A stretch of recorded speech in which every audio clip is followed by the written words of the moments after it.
Buen día a todos, chicos. A ustedes les toca explicar ciertos temas esta semana con sus trabajos, pero me gustaría nada más abordar algunos elementos importantes, algunos conceptos que son sumamente importantes para comprender esta temática. Que a ustedes también me imagino les va a servir un poquito de base para trabajar sus presentaciones. En primer caso, pues vamos a hablar del fortalecimiento de la recaudación fiscal en El Salvador y su incidencia en el desarrollo de nuestro país. Obviamente, cuando hablamos de recaudación fiscal, es hablar o referirnos a algunos instrumentos que el Estado tiene para poder recoger, ¿verdad?, fondos específicamente a través de los impuestos. Cuando hablamos de impuestos, hay diferentes tipos que nosotros vamos a escuchar. Por ejemplo, el impuesto plano, el impuesto progresivo, el impuesto regresivo, el impuesto directo y el impuesto indirecto. He tratado de resumirles cada uno de estos impuestos con su correspondiente definición, pero me gustaría explicárselos para que entendamos en qué consiste. El impuesto plano o proporcional es el mismo para todas las personas y para todos los productos, no importando el precio, no importando cuánto usted gane, etcétera, etcétera. Por ejemplo, el IVA. El IVA es el mismo en todo el país con los productos que aplica. A nivel nacional, pues es el 13%. Este impuesto va a variar de país en país, pero en El Salvador es el 13% y se aplica a la gran mayoría de productos. Luego tenemos un impuesto progresivo, que significa que a mayor ganancia, mayor pago de impuestos. Ejemplo, el impuesto sobre la renta. Cuando una persona trabaja, le descuentan el impuesto de la renta según cuánto usted gana, ¿verdad? Hay algunas personas que al final del año les toca declarar, o ahí por inicio de año le toca declarar y les toca pagar más que otras según los ingresos mensuales que tenga esta persona. Y el impuesto regresivo es que mientras más gana usted, menor es el pago de impuestos, y vuelve a aparecer el IVA. Más adelante vamos a ver por qué. El impuesto directo se lo graban a una persona o a lo que una persona tiene o lo que una persona gana. Por ejemplo, lo que les decía, el impuesto de la renta sobre el salario de una persona, pues es un impuesto directo. Mientras que el impuesto indirecto va al consumo de esa persona, no a lo que le pagan ni a los bienes que tiene, sino que son a los bienes de consumo, ¿sí? O a la transmisión de algunos bienes o derechos. En este caso, a las cosas que usted, por ejemplo, va a comprar al súper, pues usted no siente que está pagando un impuesto, porque eso ya va implícito en el precio de las cosas que usted compra en el súper. Y les hablaba un poco de lo del IVA, ¿verdad? ¿Por qué decíamos que es un impuesto plano o progresivo? Primero, porque siempre es el 13% para todos los productos de consumo. Usted compra un champú, lleva el 13% del IVA. Compra un jabón, lleva el 13% del IVA. Compra una lata de gaseosa, lleva un 13% de IVA. ¿Sí? Siempre llevan un 13% de impuesto. También es un impuesto regresivo porque, como es el 13% para todas las personas, pasa una cuestión muy particular, y es que si usted gana más, va a sentir que ese 13% es menos, pero una persona que gana menos dinero, ese 13% es más. Por ejemplo, alguien que gana $500 y va al súper a gastar $100, de esos $100, ¿verdad? Si no le ha puesto el IVA, con todo y el IVA, de esos $100 es $113. El IVA pagado por la persona que gana $500 es correspondiente al 2.6% de su ingreso mensual. Pero si una persona que gana $300, ¿verdad? Aquí está. Si una persona que gana $300 va y gasta la misma cantidad en el súper, el IVA que él ha pagado corresponde casi al doble con respecto a sus ingresos. Es decir, mientras a mayor ganancia, el resultado o el porcentaje del IVA pagado en comparación a su ingreso va disminuyendo. Y así podríamos poner más ejemplos. Y es un impuesto indirecto porque recae sobre el consumo de los bienes y servicios o recae sobre las cosas que compramos y no afecta de manera directa los ingresos, ¿verdad? Sino que afecta de manera indirecta los ingresos de las personas. En materia de tributación o de recaudación fiscal, encontramos un principio conocido como equidad tributaria, que lo que trata de hacer es que el impuesto o el pago de impuestos sea proporcional a los ingresos de cada una de las personas, ¿verdad? Que no se sobrecargue con elementos excesivos. Y el encargado de todos estos procesos, pues como se sabe, es el Ministerio de Hacienda. Cuando hay un desequilibrio en la recaudación de ingresos, ¿verdad? Y entre lo que el país percibe y lo que el país gasta, y si los gastos, por ejemplo, las compras, las importaciones, son más grandes que las exportaciones o lo que el país logra vender, entonces caemos en algo que se llama déficit fiscal. Esto está relacionado con otro término conocido como la balanza comercial. ¿Qué pasa con esa balanza comercial? La balanza comercial está formada por las importaciones y las exportaciones, por ejemplo. Las importaciones representan los gastos y las exportaciones las ganancias. Si se gasta más de lo que se gana, entonces se cae un déficit fiscal.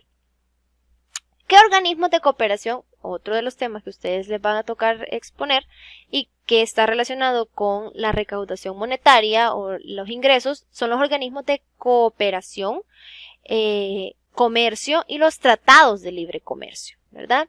Entonces, ¿qué organizaciones o qué organismos de cooperación conocemos o existen actualmente? Entre muchos otros, acá les aparece el G8, que está formado por los países más industrializados y que tienen una mayor influencia a nivel mundial en diferentes ámbitos, y el G8, que en su libro aparece G7, pero ahora ya incluimos o incorporamos a Rusia, ¿verdad?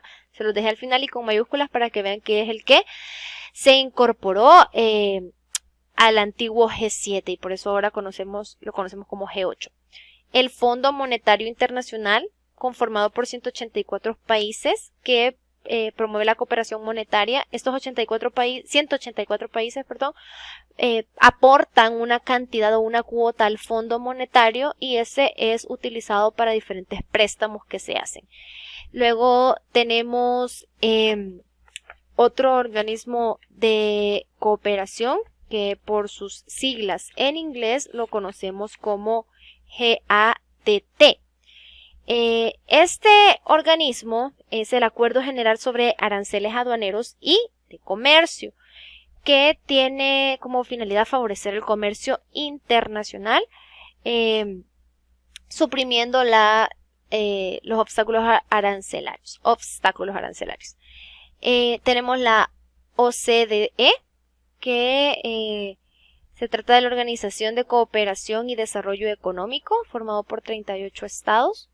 Tenemos la Conferencia de las Naciones Unidas sobre el Comercio y el Desarrollo, compuesta en la actualidad por 195 miembros, y apoya a los países en desarrollo para que se incorporen a la economía globalizada y que salgan menos perjudicados, ¿verdad?, por las diferencias que existen económicamente hablando o en las diferentes economías a lo que se dedican. Está el NAFTA, que es el Tratado de Libre Comercio de América del Norte, que cubre los países de Canadá, Estados Unidos y México. Tenemos el CAFTA o el DR-CAFTA, que es el Tratado de Libre Comercio de Estados Unidos con Centroamérica y República Dominicana. Y pues en el caso de nuestro país encontramos que, en el caso de Estados Unidos, mejor dicho, encontramos que tiene tratado de libre comercio con otros países como Chile, Panamá y los países andinos como Perú, Colombia, Ecuador y Bolivia. ¿Cuál es el impacto de los tratados de libre comercio? Obviamente, cuando un país no tiene ciertos productos necesita de otros países para poder obtenerlos y así hacer un intercambio de productos y tener mucha más variedad. El impacto de los TLC pues es sumamente grande, ¿verdad? Cuando hablamos de estos tratados de libre comercio, principalmente hablamos de los siguientes elementos, o que tiene como objetivo los siguientes elementos: incrementar la oportunidad de inversión, proporcionar protección adecuada a los derechos de la propiedad intelectual, establecer procedimientos eficaces para la aplicación y la solución de controversias, fomentar la cooperación trilateral, regional y multilateral entre países amigos, incluso bilateral, ¿verdad? Establecer procesos efectivos para la estimulación de la producción nacional. Y pues dentro del contenido de los TLC encontramos la eliminación de aranceles, que es lo más importante, quitar aranceles o impuestos a los productos, establecimiento de algunas excepciones, ¿verdad? ¿Qué excepciones van a aplicar a qué productos? Los calendarios de desgravación. Ahora algunos productos pueden tener ciertos descuentos o cierta exención de impuestos, y más adelante se incorporan otros.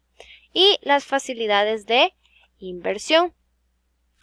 A continuación, pues ustedes van a encontrar todos los impactos que existen en el TLC y los pueden ir viendo y comprendiendo en la página 139, 140 y 141 de su libro de texto. Y aparte sus compañeros se van a dedicar a explicárnoslos también.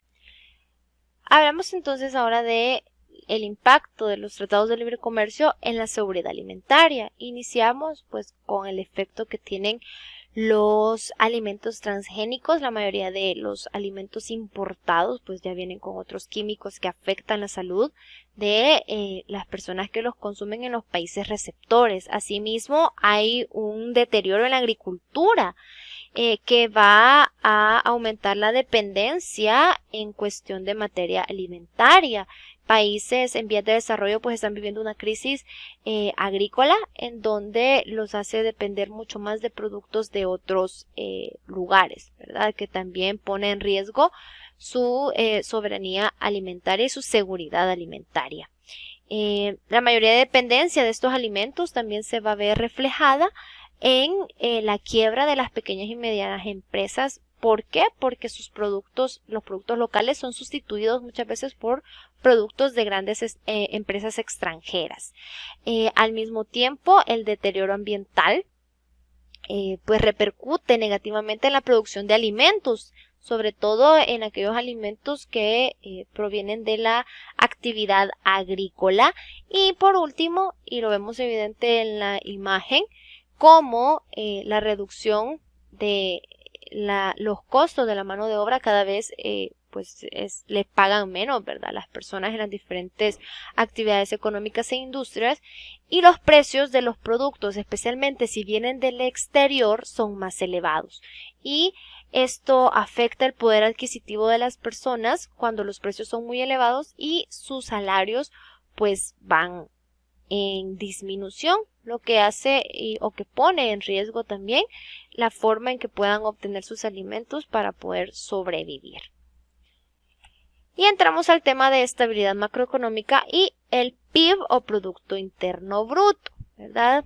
Por aquí se van a dar cuenta, en palabras simples, la macroeconomía estudia todos los sistemas económicos de un país o una región a nivel nacional e incluso regional, ¿sí? Tenemos los conceptos de macroeconomía y microeconomía. Macroeconomía es las actividades económicas y el flujo económico a nivel nacional o incluso más grande. Y la microeconomía es específicamente a nivel de los hogares, las comunidades o los entornos más reducidos territorialmente. Forman parte de la macroeconomía las inversiones, las importaciones y las exportaciones. Para entender la estabilidad macroeconómica o cómo ésta se sostiene, ¿verdad? En el tiempo, tenemos la teoría o la corriente keynesiana y estructuralista, y tenemos la corriente o la teoría neoliberal. En el enfoque keynesiano, el crecimiento sostenido del Producto o la estabilidad macroeconómica es el crecimiento sostenido del Producto Nacional, el crecimiento del empleo y del bienestar social. Y esto se hace a través de una intervención del Estado, una intervención prudente en donde el Estado regula todas estas actividades, mientras que la corriente neoliberal, para ellos el punto de partida de comparación o el parámetro son los Estados Unidos, tomando en cuenta su movimiento económico, y para ellos es una inflación decreciente, es decir, cómo va la estabilidad macroeconómica es una inflación decreciente, cómo va disminuyendo los precios o cómo van disminuyendo también la deuda de cada uno de los países y aumentando sus ingresos. Y ellos opinan que la participación del Estado debe disminuir casi ser totalmente, hasta ser totalmente nula, como ya lo habíamos visto en otros temas, ¿verdad? En otras semanas. Hay dos instrumentos importantes de la política económica para lograr la estabilidad macroeconómica, y es la política fiscal, que tiene que ver con los impuestos, y la política monetaria, que está más arraigada o relacionada con las acciones de los bancos o entidades financieras, en su mayoría los bancos, ¿verdad? Que van ajustando el dinero, los intereses monetarios al mercado internacional. Y el rol fundamental del Estado en estas economías pues tiene que ser de fomentar la eficiencia, conseguir una distribución más justa del ingreso, alcanzar objetivos macroeconómicos del crecimiento y la estabilidad. Cuando hablamos de Producto Interno Bruto, estamos refiriéndonos a el valor en cifras o en dinero de los materiales o de los bienes y servicios que se produce en un país en un determinado tiempo, generalmente es por un año. Hay tres formas de calcular el PIB: por el método de gasto, por el método del valor agregado y por el método del ingreso. El que más utilizamos y es el que vamos a ver es el método del gasto. Para ello existe una fórmula que es consumo más inversiones más gasto público más exportaciones menos importaciones. Es decir, todo lo que se produce dentro del país, el consumo de las personas dentro del país, la inversión que se hace tanto nacional como extranjera, el gasto público o lo que se invierte dentro de cuestiones de políticas públicas, y las exportaciones, que es lo que se vende, menos lo que se compra. Es importante también entender que el PIB no es un parámetro de crecimiento, es un parámetro de crecimiento económico. No es un indicador de distribución de riqueza, ni mucho menos de calidad de vida. Para ello, pues podemos encontrar el índice de Gini, el índice de desarrollo humano y el PIB per cápita, o cuánto es el monto de ingreso por ciudadano. Eso es el PIB per cápita, monto de ingresos por persona. Hay dos tipos de PIB, el PIB nominal y el PIB real. El PIB nominal es el precio que tiene un bien o un servicio en el año que es producido. Es decir, cuánto vale ahora. Si yo construí una casa, el PIB nominal pues se va a determinar por el precio de esa casa hoy, ¿sí? Puede que cambie el siguiente año, puede que cambie en 5 años, puede que haya sido diferente hace 3 años, pero el PIB nominal es el precio de los productos y bienes y servicios producidos o cómo se han producido en ese año, en ese momento. Y el PIB real es el valor de esos bienes producidos por un país, pero que permanecen constantes o que sin importar el tiempo, pues no cambia, ¿verdad? Ese valor que tienen estos bienes y estos servicios. El PIB tiene algunas limitantes, por ejemplo, que no toma en cuenta el autoconsumo o la autoproducción. Si usted tiene un huerto en su casa y de ahí agarra los alimentos y no tiene que ir al súper a comprarlos, pues ese huertito que usted tiene en su casa no lo toma en cuenta. no tiene en cuenta los recursos naturales o mineros, ni mucho menos la degradación al medio ambiente. Cuánto incurre o qué gasto, ¿verdad?, implica esa degradación al medio ambiente.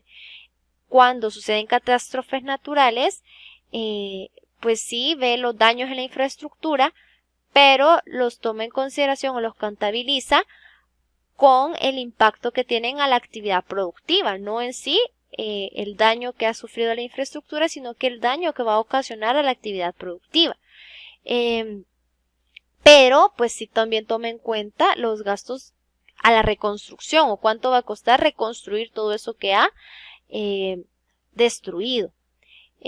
También no se puede evaluar, ¿verdad?, la contribución real que tienen las administraciones públicas a la riqueza de nuestro país. Por ejemplo, ustedes saben que en algunas ocasiones no se declara realmente lo que el gobierno ha invertido y va a parar a otras manos, ¿verdad? En lugar de quedar en las arcas del Estado, pues va a parar en los bolsillos de alguien más. Y el PIB es solo un indicador material y no es un indicador de la calidad de vida. Asimismo, tenemos otro término importante que es el Producto Nacional Bruto.